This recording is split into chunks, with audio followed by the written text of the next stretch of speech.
ये कहानी है एक बच्चे की जिसको बहुत ज़्यादा गुस्सा आता था हर छोटी छोटी बात पर। घर के सभी लोग उसकी इस आदत से बहुत परेशान रहते थे। ये देखकर उसके पिता भी बहुत ही ज़्यादा परेशान रहते थे और वो सोचते थे अगर उसकी ये आदत सही नहीं हुई तो आगे जाके उस बच्चे को बहुत नुकसान होने वाला है अपनी ज़िंदगी में। बच्चे के पिता ने उसको सबक सिखाने की सोची।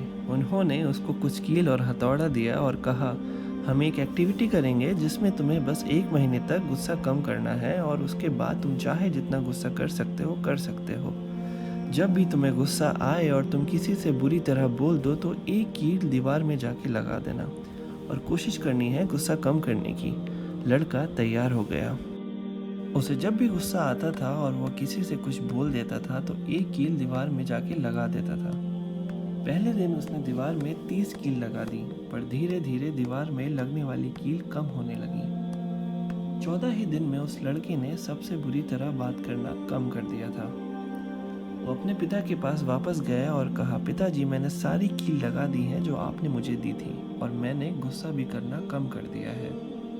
ये सुनकर उसके पिता मुस्कुराए। उसके पिता ने उससे कहा कि अब से अगर तुम्हें किसी की बात पे गुस्सा आए और तुम गुस्सा ना हुए और कंट्रोल कर लिया तो जो कील तुमने दीवार में लगाई हैं उन लगी हुई कीलों में से एक कील निकाल देना। लड़के ने वैसा ही किया। 1 महीने के ख़त्म होने तक उस दीवार से सारी कील निकल चुकी थी। लड़का फिर से बहुत खुश हुआ और वो सोचने लगा कि उसने ये गेम जीत लिया है। और अपने पिता से उसने कहा, देखिए सारी कीलें दीवार से निकल गई हैं। उसके पिता ने उससे एक सवाल किया। उन्होंने कहा, तुमने दीवार से कीलें तो निकाल दी, लेकिन क्या यह दीवार पहले जैसे सुंदर दिख सकती है? दीवार में जगह जगह निशान पड़ गए थे। पिता ने अपने बेटे को समझाया और उन्होंने कहा, इसी तरह जब भी तुम किसी पर गुस्सा करते हो तो तुम्हारे रिश्तों में भी खराब निशान छूट जाते हैं और एक दिन यही निशान तुम्हारे रिश्तों को खराब कर देते हैं। लड़के को अब बात समझ में आ गई थी और उसने उस दिन से गुस्सा करना बहुत कम कर दिया। उस बच्चे की तरह ही मुझे लगता है आप लोगों को भी इस कहानी का मॉरल समझ में आ गया होगा। अपने गुस्से को कंट्रोल करना चाहिए, इससे पहले गुस्सा आपको कंट्रोल करने लगे। कई बार गुस्से की गर्मी में हम कुछ बातें ऐसी कह जाते हैं दूसरों से या कि अपनों से जिन बातों पे हमें बाद में अफसोस होता है।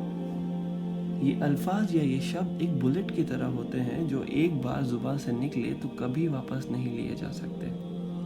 बुलेट की तरह ही ये शब्द बहुत गहरे निशान छोड़ देते हैं दूसरों के दिमाग पे। वो निशान या घाव छोटे छोटे होश की तरह ही होते हैं, जैसा कि वो उस दीवार पे आ गए थे। आप माफ़ी तो मांग सकते हैं बाद में, लेकिन वो निशान नहीं मिटा सकते और वो निशान सारी ज़िंदगी के लिए रह जाते हैं। अगर आपको ये वीडियो पसंद आया तो प्लीज़ वीडियो को लाइक करें और चैनल को सब्सक्राइब करें। ऐसे ही आगे आने वाली वीडियोस में मैं कुछ मोटिवेटिव बातें लेकर आता रहूँगा जो हमारी ज़िंदगी में बहुत साथ देंगी। तब तक के लिए अपना ध्यान रखिए, पॉजिटिव रहिए और खुश रहिए।